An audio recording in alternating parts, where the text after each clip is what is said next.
Após uma das maiores catástrofes ambientais da história do Brasil, que abateu o estado do Rio Grande do Sul, nós precisamos conversar sobre adaptação, sobre como podemos construir políticas públicas que preparem o Brasil para enfrentar essa nova realidade.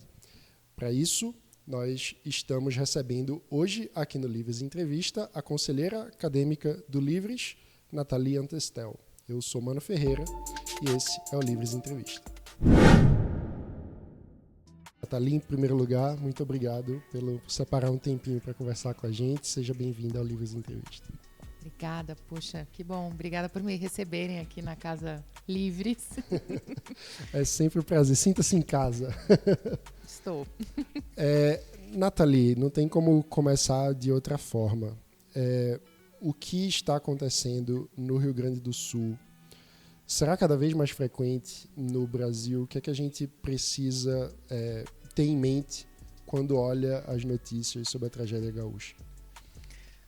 Bom, primeiro, eu gostaria que isso não se repetisse, né? Eu gostaria de poder dizer para todos nós, inclusive para mim mesma, puxa, não, foi algo de grande magnitude, um impacto realmente absurdo, né? Em vidas humanas, animais, infraestrutura, tudo, né? Uma completa disrupção negativa.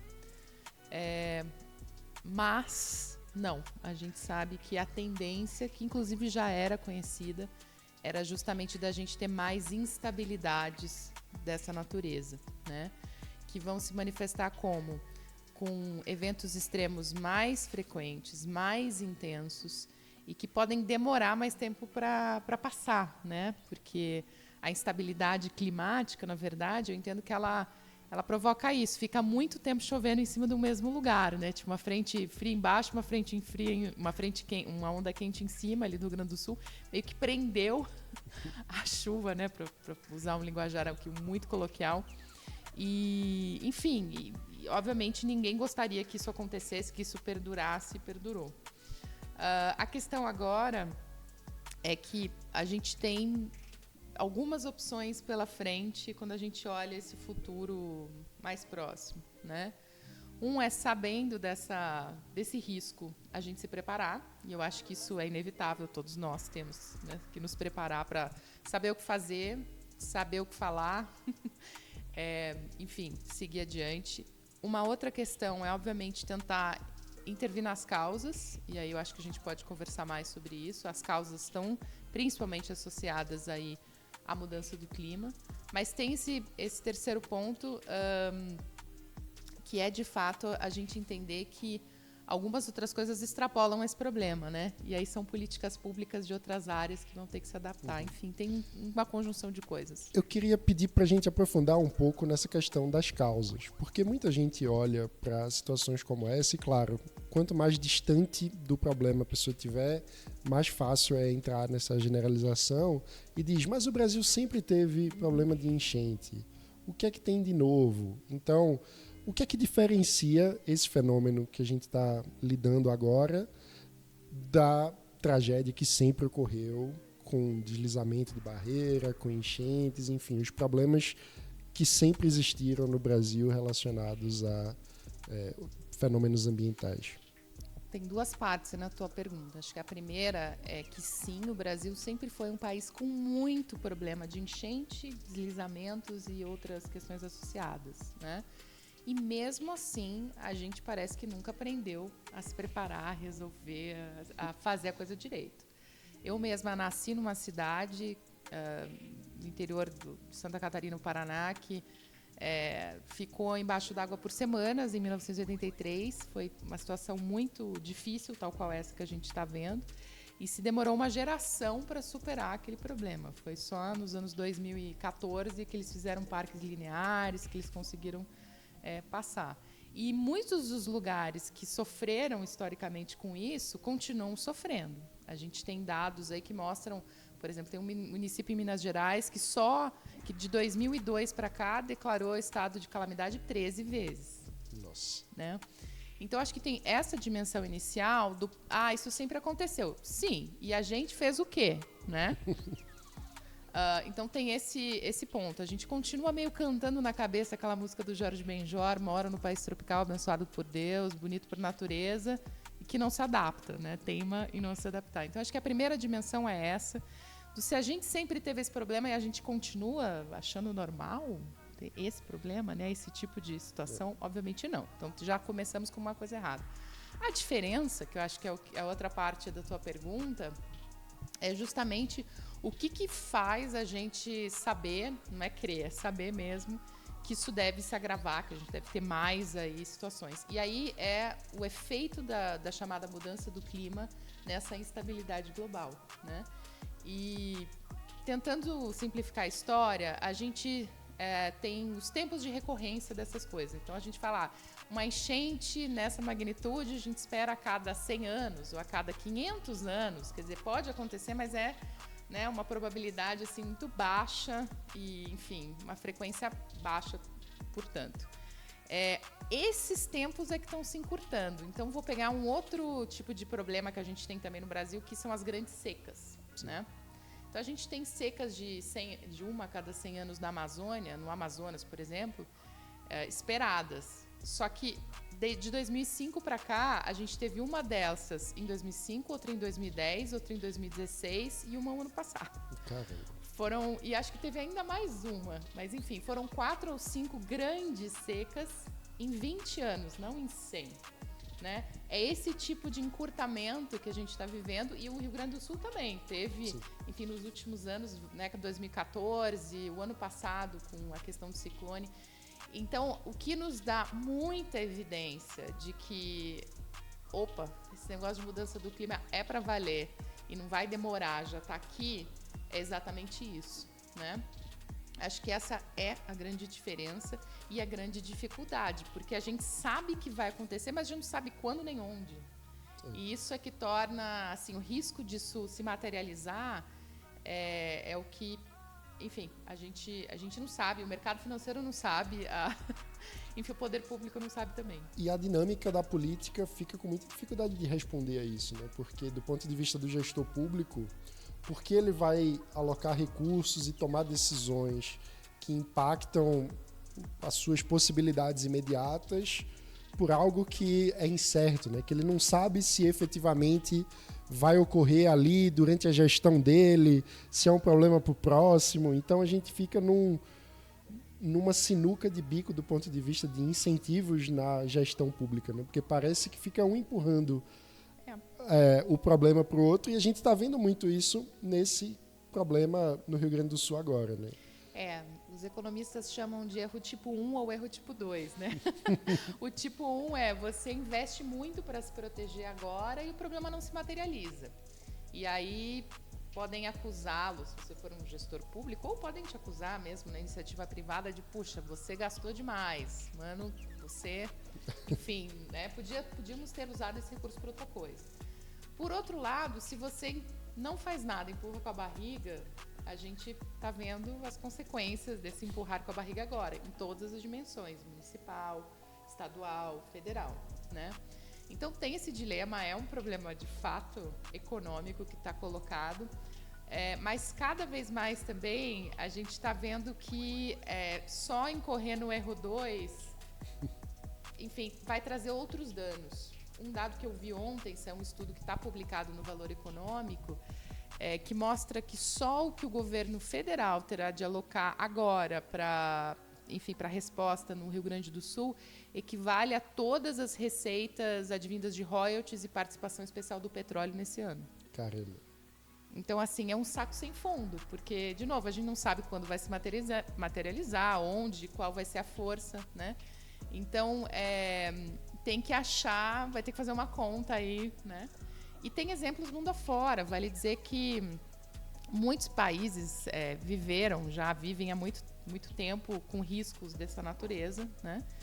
E o Japão é mas você tem países aqui nas Américas, Cuba, por exemplo, a Colômbia teve que avançar bastante nisso mais recentemente para poder, enfim, para poder lidar com essa situação. Não é nada fácil.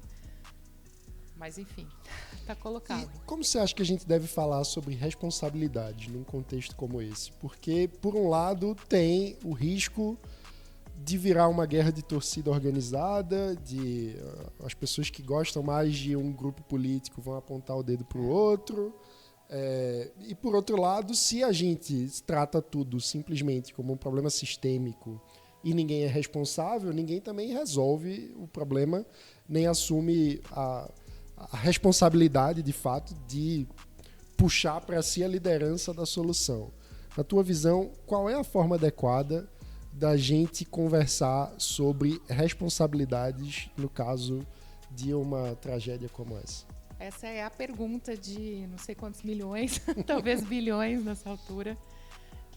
A forma como eu enxergo é a seguinte: eu acho que a gente precisa alocar melhor as responsabilidades, né? Quer dizer, algumas até já estavam alocadas. Obviamente, é sim responsabilidade do poder público municipal garantir que uma cidade como Porto Alegre, que está na beira de um rio, barra lago, barra corpo de água, o Guaíba, o Guaíba, que eles tenham lá uma infraestrutura funcional, né? Só existe, inclusive, uma agência pública para cuidar disso por uma razão. Então, tem algumas responsabilidades muito objetivamente definidas e que têm que ser cobradas. Eu acredito que vão ser responsabilizadas, inclusive judicialmente, né? Mas tem outras bolas ali que estão um pouco divididas ou, enfim, sobrepostas. A gente não sabe muito bem, né, quem que tem que fazer o quê. Eu acho que esse é o momento para essa definição de responsabilidades acontecer. E eu acho que a gente tem que ter muito cuidado nesse momento de um país que está tão polarizado, né, que está tão dividido politicamente, porque a narrativa de apontar de dedos, para mim, soa muito conveniente. É o ruído conveniente. A gente fica jogando, né, vendo um jogando a bola para o outro, joga a batata quente para o outro, e no final ninguém é responsabilizado. Vira um conchavo do tipo, eu não quero que sobe para mim, então, não, né? Então, acho que tem que ter um cuidado grande aqui. Eu não sei, mano, se a gente vai ver nessa situação um acerto de contas. Eu acho que a gente tem que, então, se preparar nessas conversas, voltando à sua pergunta original, se preparar para como fazer, né? E quando fazer isso. Vai ser na justiça, muito provavelmente, né? E aí vão ter outras dimensões que eu realmente me preocupo.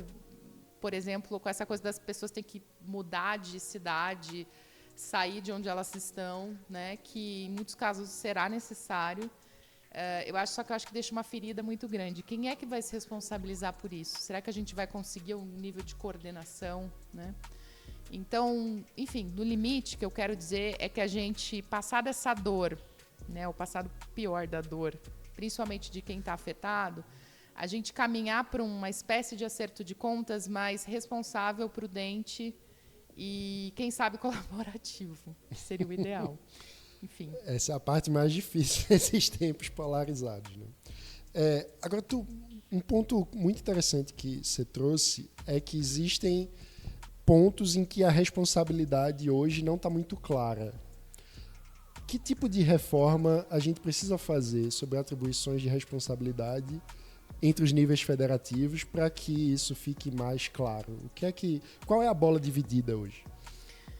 Vou dar 2 exemplos, tá? De uma lista que pode crescer, mas um deles é que a gente chama legislação ambiental, que é um pacto da nossa sociedade, né? Estou falando ali do Código Florestal, da Lei da Mata Atlântica, que também pesa, né, nesse caso em específico, a própria Constituição, enfim.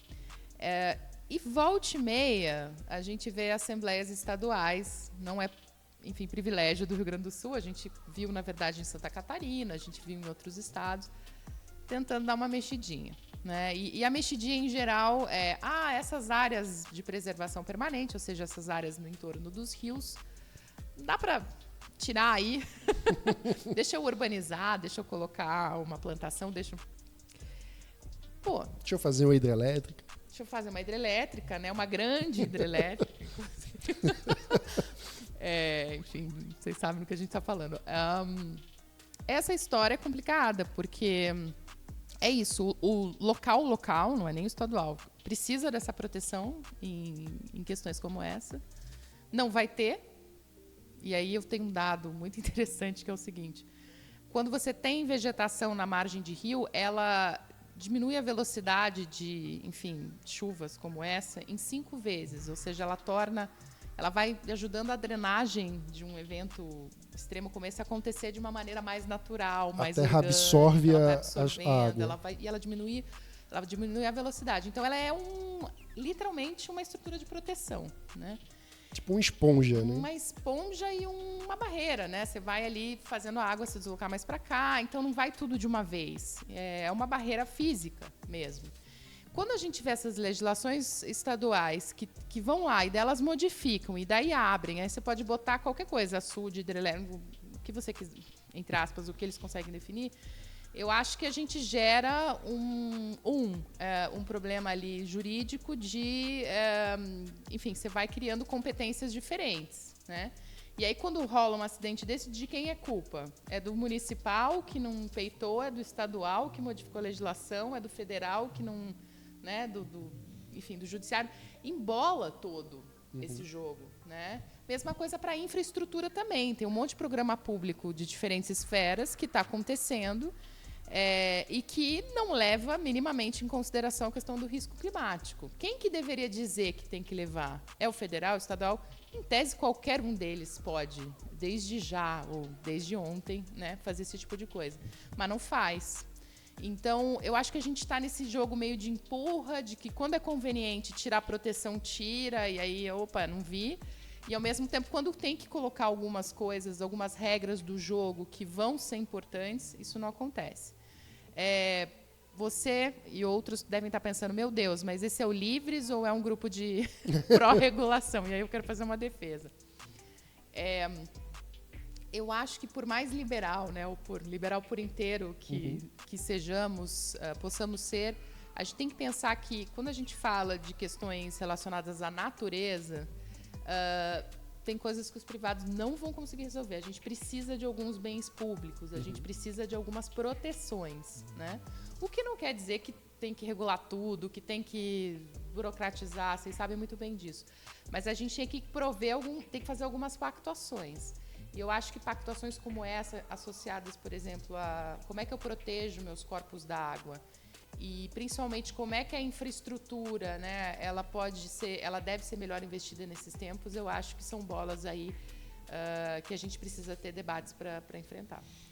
E nesse contexto, enfim, em que nós temos a tragédia gaúcha tão viva no noticiário, fica muito fácil de entender por que um liberal precisa se preocupar com isso, né? Porque o preço de não se preocupar com isso é a devastação das propriedades e das vidas e das liberdades de todas as pessoas, né? Então, tem um custo público associado a isso. O Eduardo Gianetti tem uma fala sobre a necessidade de preocupação ambiental no liberalismo que eu acho muito interessante, que ele diz que, na prática, é uma espécie de transação entre o presente e o futuro. Então, a gente precisa fazer algumas escolhas no presente para que o nosso espaço de liberdade, portanto, o rol de escolhas disponíveis no futuro, não seja drasticamente diminuído. Então, tem uma relação entre como que a gente coordena o espaço de liberdade do hoje e do futuro, né? Então, às vezes, uma pequena restrição à liberdade no presente é importante para que não gere um imenso dano à propriedade e uma restrição de liberdade no futuro, como eu acho que essa tragédia no Rio Grande do Sul deixa muito claro, né? Eu nem sei se trata exatamente de restrição à liberdade. Eu acho que, na verdade, pegando alguns exemplos que eu ouvi essa semana, tenho conversado muito, né, com gaúchos e residentes do Rio Grande do Sul, e uma história que me chamou a atenção é de um polo industrial cujas fábricas ali não foram atingidas pela água. E aí eu falei que bom, quais foram as medidas? Eles já tinham um bom trabalho de adaptação, de reuso e tal. Mas aí eles falaram, por outro lado, a gente não pôde fazer troca de turno, a gente não pôde, os caminhões não entraram, não saíram, por razões óbvias, e não tem consumidor para os produtos no momento. Né? E aí eu acho que esse é um clássico exemplo de que quando a gente fala da adaptação, que não sei se todo mundo tem claro esse conceito, adaptação climática, né, que é você ou moderar dano, ou você até aproveitar oportunidades dessa nova realidade climática, é um negócio coletivo, né? Não estou falando em público, é coletivo. Então, a fábrica, o polo pode se elevar e pode se proteger, mas não vai evitar a inundação de acontecer, né? Não vai evitar os efeitos aí danosos da enchente. Você precisa ter um nível de coordenação coletiva para, enfim, para proteger todo mundo, ou proteger a maior parte de pessoas. E aí tem a ver com isso. Você vai fazer algo dessa natureza hoje, baseando-se nas projeções que você tem do futuro, pensando que você está se protegendo e protegendo quem vem aí, né? De novo, não é fácil, não é um assunto fácil, porque para fazer isso você tem que reconhecer em primeiro lugar que existe o risco, né? E é por isso que eu acho que o pessoal fica um pouco, dá um passo atrás. Porque você tem que abrir mão de alguns projetos imediatos que você estava planejando, né? Entrando nessa seara, você falou sobre o fato de que o início, né, o pontapé do processo de adaptação pode ocorrer em diversas esferas federativas. Você participou de um imenso esforço no governo federal, no âmbito da Secretaria de Assuntos Estratégicos, lá atrás, durante o governo Dilma. Um esforço que acabou sendo interrompido através do chamado Projeto Brasil 2040. Eu queria que você contasse um pouco dessa experiência. Olha, foi super interessante porque em pleno governo, né, enfim, desenvolvimentista, houve um ser brilhante que tinha feito todo um trabalho fora do país, enfim, de reconhecimento internacional sobre a economia da adaptação climática. Esse cara chama Sérgio Margulis. Ele passou anos do Banco Mundial, promoveu essa adaptação em muitos países, se aposentou, voltou para o Brasil e falou, eu quero que isso aconteça aqui, porque a gente está no mesmo planeta, né? Estamos com as mesmas condições. Então, o Sérgio acaba, por circunstâncias variadas, sendo chamado para integrar essa secretaria como secretário de Desenvolvimento Sustentável. Depois me chama outras pessoas, monta um time muito bom e fala, vamos fazer o seguinte, vamos repetir a metodologia que nós fizemos em outro país. A gente vai pedir cenários, projeções regionalizadas para os nossos melhores cientistas. Vamos ver os impactos disso, né? O que esses choques aí significam para a água, para a agricultura, para a infraestrutura, enfim, 7 setores críticos da economia. E aí vamos falar o que a gente tem que fazer, vamos discutir mais do que falar, né? Vamos discutir com decisores públicos, com o setor privado e, enfim, com a ciência. Então, foi um processo de quase 2 anos, que foi muito potente, porque uma coisa é você fazer isso numa pasta setorial, outra é você estar, né, num órgão que nem era super relevante, mas ele estava no centro do poder. Então, a gente uma convocatória incrível, era assim, vem aqui para qualquer, né, o Ministério Fulano, vem aqui, eles vinham. A gente conseguia fazer esse caldo. Então, um processo bacana que... quando ele estava entrando, né, a gente tinha feito a fase de cenários, a análise de impactos, a gente ia justamente começar a fazer esse trabalho de falar das medidas que poderiam ser econômicas, regulatórias e assim por diante. Houve essa interrupção. E foi em que ano a gente está falando? 2015, mais ou menos março de 2015. Foi algo não explicado, né, e um tanto traumático, porque... um pouco da noite para o dia, com uma troca de ministros, que sucedeu uma troca de ministros, mas que não pareceu muito aquele caso, já trocou ministro, então agora muda toda a pasta, ainda era o mesmo governo e tal. O que aconteceu é que, todos os coordenadores foram retirados e os próprios pesquisadores foram proibidos de falar dos estudos, então começou uma mecânica muito estranha de abafar, não só interromper, quanto abafar, né, o processo. E acabou que isso, de fato, ficou interrompido. O que foi produzido, foi espalhado, né? Foi espalhado por N razões, pela academia, nos setores. Então, tinha algo muito crítico do que a gente estava estudando ali, que era a questão das hidrelétricas, né? Lembrem-se que, naquela altura, o Brasil tinha um governo e um lobby muito poderoso das barragens. Eu acho que hoje eles já não têm essa mesma entrada. Então, essa era uma questão que ficava muito exposta, porque a gente via que no norte do país, com cenários de ressecamento, né, havia um corte realmente muito significativo das vazões.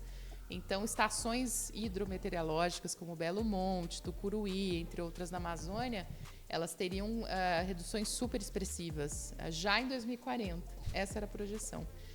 Então, eram assuntos difíceis e que, à medida que houve esse abafa, né, elas ficaram um pouco difusas por aí. Então, houve essa interrupção.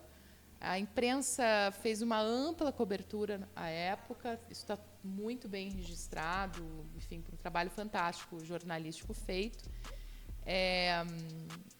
Enfim, perdemos uma boa oportunidade de fazer um avanço estratégico nessa seara. Mas eu acho que agora está na hora da gente, né, olhar para o futuro, aliás, olhar para o presente e fazer a lição de casa, fazer o que tem que ser feito. E o que significa isso? O que significa olhar para o presente e fazer a lição de casa para evitar possíveis danos maiores no futuro hoje? Olha, eu não consigo não pensar em 3 coisas. Uma que é infraestrutura, estou sendo meio chata, mas assim, infraestrutura, porque gostemos ou não, existe um negócio chamado Programa de Aceleração do Crescimento que pretende mobilizar 1,7 trilhão de reais até 2026. Tem público e tem privado aqui, né? Essa grana está indo para obras, ou irá para obras que serão feitas para um clima que não existe mais.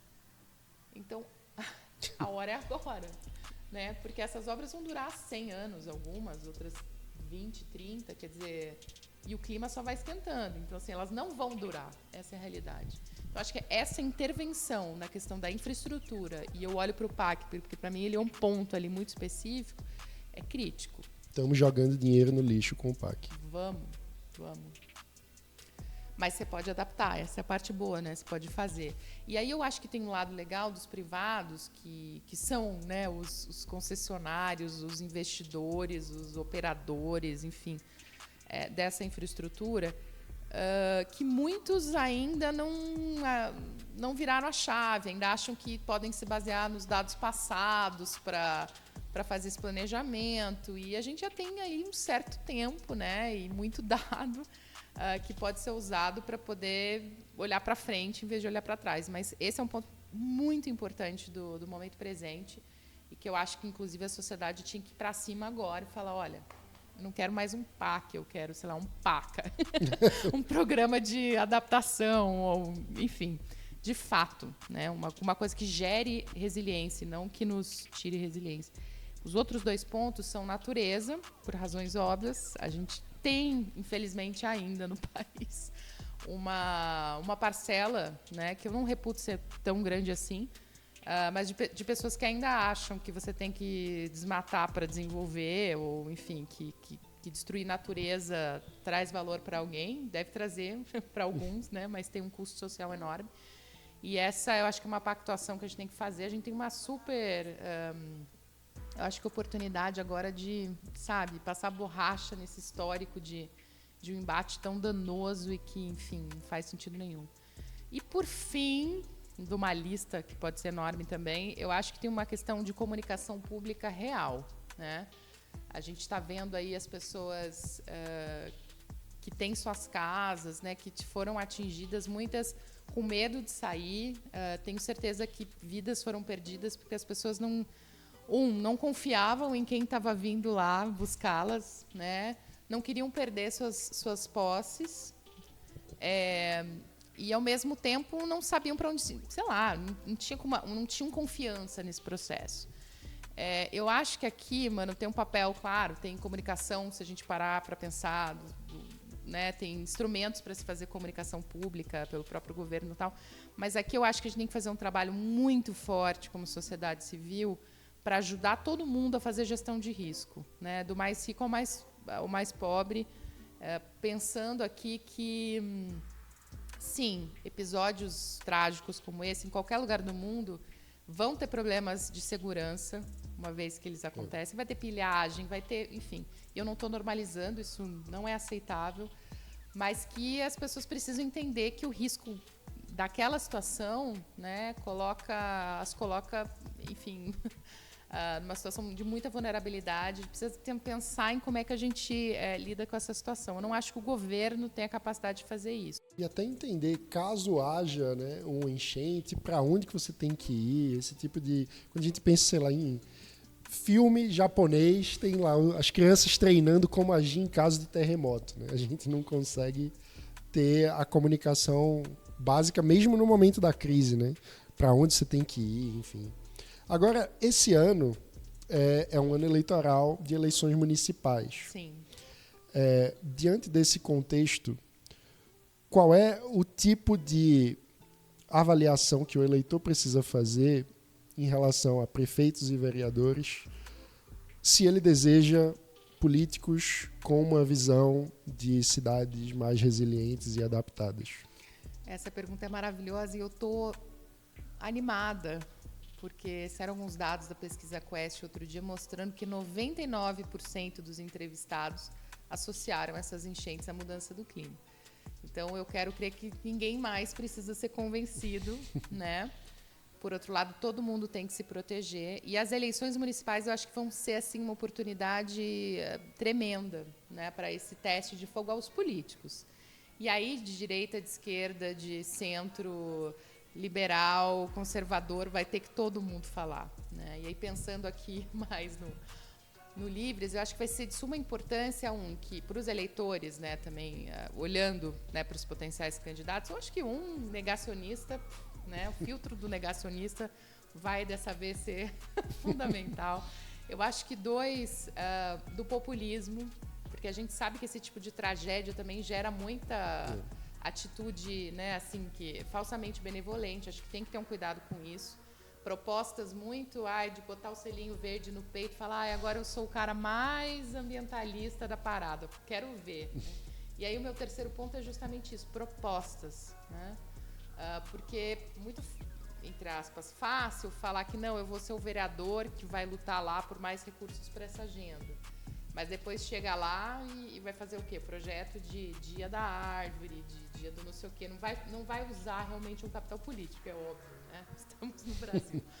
Mas eu acho que aqui entra essa seara de, durante o período das campanhas, a gente ter a oportunidade de perguntar que proposta você tem na mesa, qual é o seu compromisso, né? O seu compromisso é aumentar, por exemplo, recursos públicos para algo dessa natureza, ou não, e numa outra dimensão do tipo,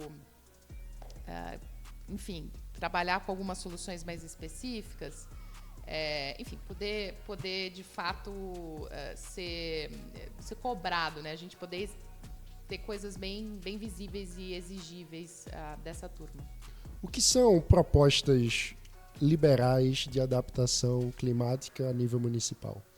Eu acho que a gente não fez essa conversa ainda. Eu estava até pensando aqui agora, enquanto eu respondia a tua pergunta anterior. Acho que a gente não fez. E, na verdade, eu não sei quem fez. Estou pensando mundo afora, né? Como é um assunto, adaptação, ou ela é infraestrutura em geral, ou ela está mais ligada a medidas, enfim, de natureza, soluções baseadas na natureza, parece tudo muito concreto, parece que não mexe muito na seara da liberdade, né? Mas provavelmente não é bem isso. Eu acho que é uma super oportunidade da gente pensar, da gente ver, assim, num caso como o Rio Grande do Sul, né? O que pode aumentar a resiliência sem comprometer a liberdade, ou aumentar a resiliência e a liberdade ao mesmo tempo, e fazer essa classificação. Muito bom, já temos aqui um gancho para uma próxima conversa para a gente aprofundar propostas liberais para a resiliência climática. Nathalie, muito obrigado por essa conversa. Obrigada. Continuemos. É isso. Se você gostou, não se esqueça, deixe o seu like no vídeo, se inscreva no canal, ative o sininho para não perder as notificações e continue acompanhando. Até o próximo Livres Entrevista.